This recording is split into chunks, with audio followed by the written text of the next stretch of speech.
Rivet popper hypothesis given by Paul Ehrlich. ये Stanford University के ecologist थे। इन्होंने क्या बोला था कि सपोज हम अगर ऐसा अज्यूम करें कि हमारा जो इकोसिस्टम है वो एक एयरप्लेन है, ठीक है।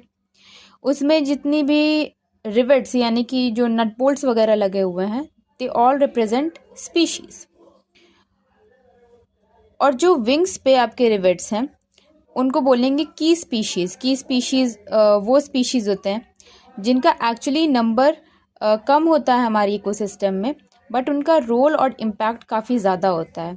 So they drive major ecosystem function, यानी कि उनका इम्पैक्ट काफ़ी ज़्यादा होता है। उनकी कमी से अगर कीस्टोन स्पीशीज़ एक्सटेंट होने लगे तो हमारा इकोसिस्टम क्या कोलैप्स कर सकता है, ठीक है। नाउ अगर हम देखें कि जो भी पैसेंजर्स उस एयरप्लेन में ट्रैवल कर रहे हैं, ठीक है, they start popping a rivet. Popping a rivet का मतलब है वो एक एक रिवेट जो है निकालने लगे अपने सीट के पास से या बगल वाले विंडोज़ के पास से, रिवेट्स को जो है वो पॉप करने लगे। इसका मतलब क्या है? पॉपिंग रिवेट का मतलब होता है कि उस स्पीशीज़ को वो एक्सटेंड करते जा रहे हैं। शुरू शुरू में कुछ स्पीशीज़ अगर ख़त्म होते जाएंगी तो उससे फ्लाइट सेफ्टी पे कुछ मेजर इम्पैक्ट नहीं पड़ेगा। जैसे इकोसिस्टम फंक्शन करता है वैसे ही करते रहेगा।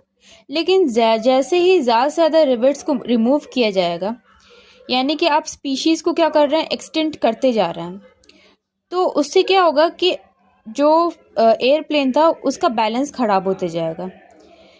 और अगर आपने विंग्स के पास वाले रिवेट्स को रिमूव कर दिया, यानी कि कीस्टोन स्पीशीज़ को आपने एक्सटेंड कर दिया, तब तो आपका जो प्लेन है वो क्रैश कर जाएगा। इसका मतलब है कि इकोसिस्टम कोलैप्स कर जाएगा, इकोसिस्टम पूरे तरीके से बर्बाद हो जाएगा।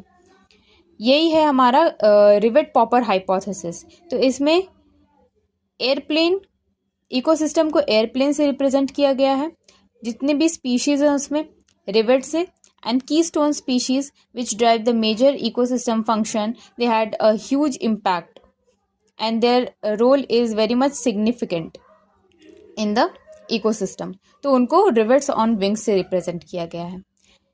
This is the whole rivet popper hypothesis. Now summary के लिए हम लोग देख सकते हैं ये सारे साइंटिस्ट के यहाँ पर नाम है। Edward Wilson, he popularized the term biodiversity. Robert में, he gave 7 million species estimate. Alexander von Humboldt, he gave species area relationship. David Tillman, a long-term ecosystem experiment. And finally, Paul Eldredge, who gave rivet popper hypothesis.